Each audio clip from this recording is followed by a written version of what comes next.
Welcome back, guys. I know it's been a while. It's been like 3 months again. I haven't filmed in like forever because I was busy with school. I was moving out. I had like a lot of shit to do. But now I'm finally back. I did work on the Datsun, that's for sure, but I didn't film it. But now I'm back. So, okay, let's see. First of all, I'm gonna show you what I have done. As you can see, this is a K20. I made these engine mounts myself. They're MX5 rubbers, so called. They're on both sides. They are very easy to get and they're very cheap, so it's very easy. Okay, so the second thing I've done is there is an RX8 gearbox in this, and it didn't fit the first time, so I had to cut this out. But it's fine, it's in right now. You can see the mounts maybe a little bit down there. That's an engine mount or a gearbox mount. So what I'm going to do today is I'm going to remove the engine completely. I'm going to remove the engine, and after I remove the engine I'm going to clean it very perfectly. I want to make it, this is gotta be a show car, but also like a race car. It has to be more than 300 horsepower. It's going to be a K20 turbo, don't worry.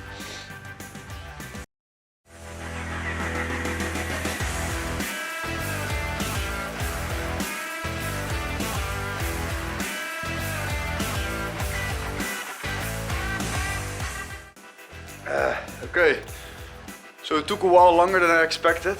For some reason it was pretty hard to do it alone. The gearbox was just dropping down instantly all the time, and as you saw probably, and it was just really hard. But the engine is out right now, so what we're going to do is, first I thought it was a great idea to put the engine in first with the gearbox, of course, and then start building. But for now I don't think that's a good idea anymore, because it was very tricky to get all the cables right and to get all the bolts in and to get everything tight. So we took the engine out again, and now I'm gonna completely build the engine. I'm gonna reassemble the engine. Yeah, let's go.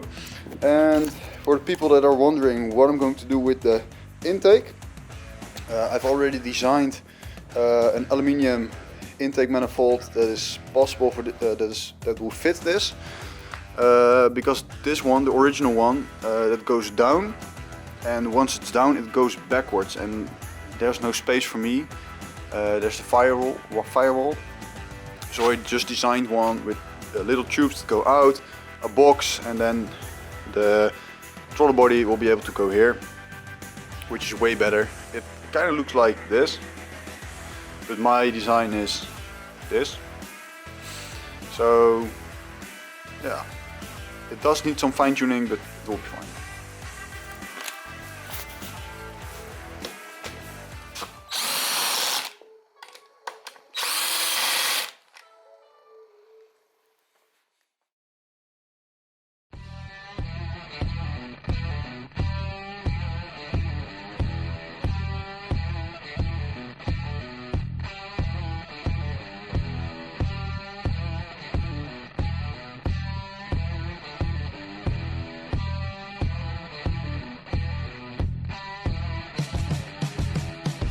Welcome to Custom Tools with Terrence.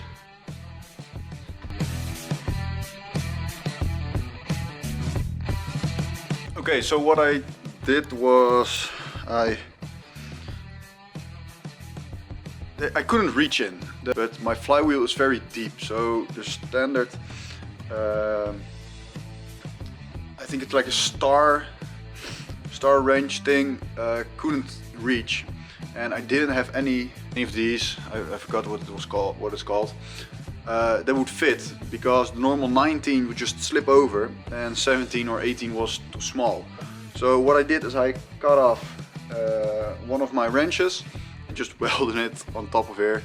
It doesn't look great because I didn't clean it or whatever, but it should work. Okay, I'm back.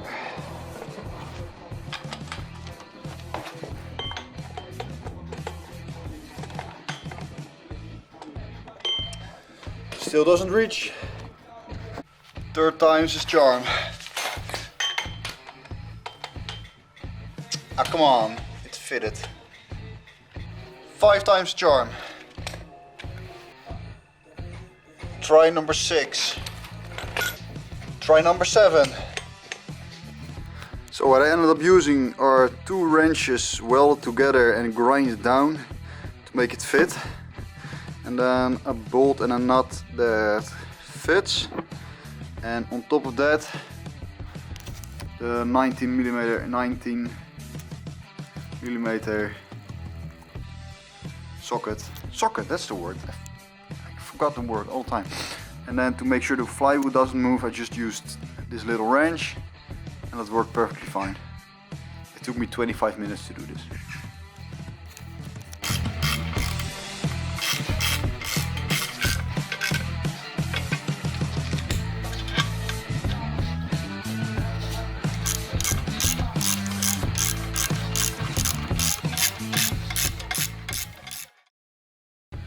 Okay guys, so the next part you see in this video is me making my own intake manifold. All these parts that I weld right here are made by a company that cuts metal with lasers, and I designed it all with CAD.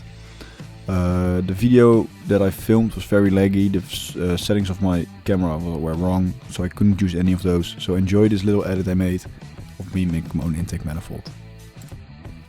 And if you're very interested in how I made this part, just comment down below, and I might even make a video on how I make this part in Inventor, and how I do some CFD simulations on these parts as well.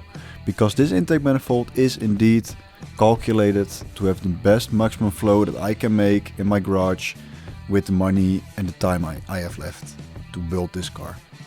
So if you want to see how I did it, just comment down below, and I might make a video someday on how I design these parts. Okay, welcome back. For some magical reason, the engine is now back in the car. I haven't filmed that because, well, it was pretty boring. You already saw me take the engine out of the car. So it's now back in. It's completely cleaned. The transmission is completely bolted onto the engine. The new flywheel is in. I have used the old clutch, but we will replace it at some time, but not for now, because I just want to make sure the car runs and drives as well as I want to. Then I'm gonna change everything to make some real power. The turbo is coming later. I might even take the turbo that's on my Honda right now, because it's actually a little bit too big for the Honda right now. So I've ordered some new parts. I've ordered this immobilizer. It's like a mobilizer because I don't have the original key and lock and everything with this car. And the other part was the starter. I bought a new starter. Make sure because the old one was broken. I don't know what it is with me and starters, because I got a RX-8 starter, it stopped working. I bought a new one for no reason, because I don't need it. And the same thing with the K20 starter. I had one, it didn't work, but the one I have right now, it does work, and I already installed it. This will be like a little update video with new parts and things I ordered, and then in the next video I'm gonna make sure to show you how I install the immobilizer and a new engine wiring harness, because I have one but I need another one for some reason, because there are 2 harnesses. The first one is with like the A and B connector that are like the first 2 ports of the K20 ECU, and then you have a second one that has C, D and E. And if I'm correct, C is for the transmission. If you have an automatic transmission, you need that one, but I don't have an automatic transmission anymore, so I have to do some wiring myself. And D and E is for the engine and for some other parts. I don't really know, but I don't have part A and B, so I have to change that. I have to get one, but I don't know where, because it's very hard to explain this and it's very hard to get it. So then I'm going to end this video probably, because it will be way too long.